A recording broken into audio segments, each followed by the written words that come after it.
جب کسی کا انتقال ہو جاتا ہے تو نماز جنازہ میں شرکت کے حوالے سے مختلف صورتحال سامنے آتی ہیں۔ ذاتی مشاہدہ ہے کہ ایک طبقہ تو وہ ہوتا ہے کہ جو خاندانی اور معاشرتی مصلحتوں کی وجہ سے نماز جنازہ میں شرکت کرتا ہے اور اس کو اچھا سمجھتا ہے۔ ایک طبقہ وہ ہے کہ جس کو نماز جنازہ میں شرکت کے حوالے سے کوئی سروکار نہیں ہوتا، اس کے لیے ایک نارمل سی بات ہوتی ہے، وہ اس کو ایک معمولی سی بات سمجھتا ہے اور نیگلیکٹ کر دیتا ہے۔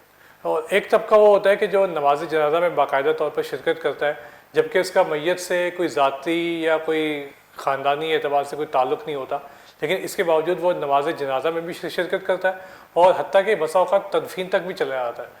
تو شریعت ہماری اس حوالے سے کیا رہنمائی کرتی ہے کہ آیا کہ ہمیں نماز جنازہ میں شرکت کرنی چاہیے یا نہیں، اور کس قصد و ارادے سے کرنی چاہیے؟ جنازے میں شرکت کی شرعی حیثیت کو پیش نظر رکھنا ضروری ہے۔ یہ فرض کفایہ ہے، یعنی چند لوگ بھی اس عمل کو اختیار کر لیں تو تمام لوگ بری ذمہ ہو جاتے ہیں۔ مثلا کسی کا انتقال ہوا، عزیز و اقارب میں سے، دوست احباب میں سے یا دیگر مسلمانوں میں سے چند لوگوں نے نماز جنازہ پڑھ لی، اب کوئی بھی گناہ گار نہیں ہے۔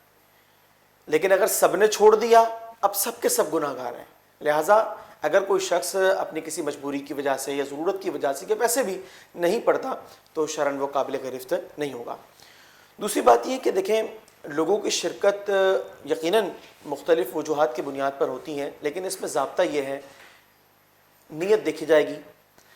نیت اللہ تعالیٰ کی رضا کے لیے ہے، اخلاص اس میں شامل ہے، تو یہ شخص نماز جنازہ میں شریعت مطہرہ کی طرف سے بیان کردہ ثواب کا مستحق ہوگا۔ اور نیت کسی اور چیز کی ہے، مثال کے طور پر جس طریقے سے خاندانی اعتبار سے آپ نے کہا کہ بہت سے لوگ معاشرتی مصلحتوں کی وجہ سے شرکت کرتے ہیں، فقط نیت یہی ہے، تو ایسی صورت میں یہ شخص گناہ گار بھی ہو سکتا ہے۔ وہ اس اعتبار سے کہ نماز جنازہ تو اس نے رضائے الہی کے لیے تو نہیں پڑھی، اس اعتبار سے یہ ثواب کا مستحق نہ ہوا، اور دکھلاوے کی وجہ سے یہ شخص ریاکار کہلائے گا، اور اب اس نے حرام کام کا ارتکاب کیا، گناہ گار بھی ہوگا۔ تو لہٰذا ہمیں یہ چاہیے کہ جب ایسا موقع میسر ہو تو اللہ تعالیٰ کی رضا کے لیے ہمیں شرکت کرنی چاہیے۔ دوسری بات یہ ہے کہ جو لوگ اس کو بالکل یہ اہمیت نہیں دیتے، انہیں مکافات عمل کا معاملہ پیش نظر رکھنا چاہیے۔ انسان جیسا کرتا ہے تو زندگی کے بہت سے موڑ ایسے آتے ہیں کہ وہ کیا سامنے آ جاتا ہے۔ ایک شخص نے کسی کے انتقال پر یہ کہا کہ جناب جانے والا تھا وہ چلا گیا، اس میں کون سی بات ہے؟ پھر اس کی اپنی فیملی میں کسی کا انتقال ہوتا ہے اور اب کانوں میں یہ آواز اس قسم کی ٹکراتی ہے کہ جناب چلا گیا تو کیا مسئلہ ہے، پھر دل رنجیدہ ہو جاتا ہے۔ لہٰذا ہم دوسروں کے بارے میں جو بات کر رہے ہیں، اپنے بارے میں سوچنا چاہیے کہ ہم اس کو کیسا فیل کریں گے۔ اور جو لوگ نیک نیتی کے ساتھ شرکت کرتے ہیں، آپ علیہ السلام نے ان کے بارے میں فرمایا کہ جس نے ایمانداری کے ساتھ میت کے ساتھ وہ شامل رہا اور اس نے نماز جنازہ ادا کی، تدفین کر کے واپس لوٹا تو وہ 2 قیرات اجر لے کر لوٹا، اور ہر قیرات احد پہاڑ کی مثال ہے۔ احد پہاڑ اتنا بڑا، یعنی آپ سوچئے کہ جب انسان میزان عمل پر کھڑا ہو اور یہ ثواب اس کو پیش کیا جائے تو کس قدر خوشی ہوگی کہ اتنا عظیم تحفہ جو ہے اس وقت سامنے آیا۔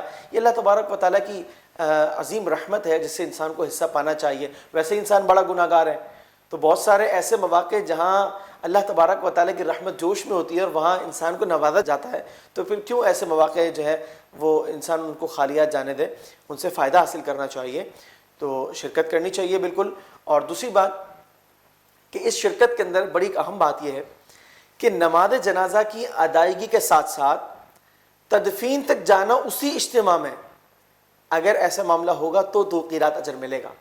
لیکن اگر کسی شخص نے جنازے میں شرکت کی اور اس کے بعد وہ اپنی کنوینس پر الگ سے چلا گیا، ٹھیک ہے تدفین کے وقت پہنچ گیا، لیکن اجتماع جنازہ میں اس کی شمولیت مکمل نہ رہی، شارحین فرماتے ہیں کہ اب وہ 1 قیرات کا مستحق ہوگا۔ چنانچہ جب ہم شرکت کر ہی رہے ہیں تو اس اجتماع کے ساتھ جائیں۔ اگر ایسا معاملہ ہو کہ بسا اوقات بس وغیرہ کا انتظام ہوتا ہے، اس میں جگہ نہیں ہوتی، تو ہم اپنی کنوینس کو اجتماع کے ساتھ ہی رکھیں، ان لوگوں کے ساتھ ہی رکھیں جو اجتماعی طور پر جا رہے ہیں، تو یقیناً اس صورت کے اندر ہمیں 2 قیرات کا ثواب ملے گا۔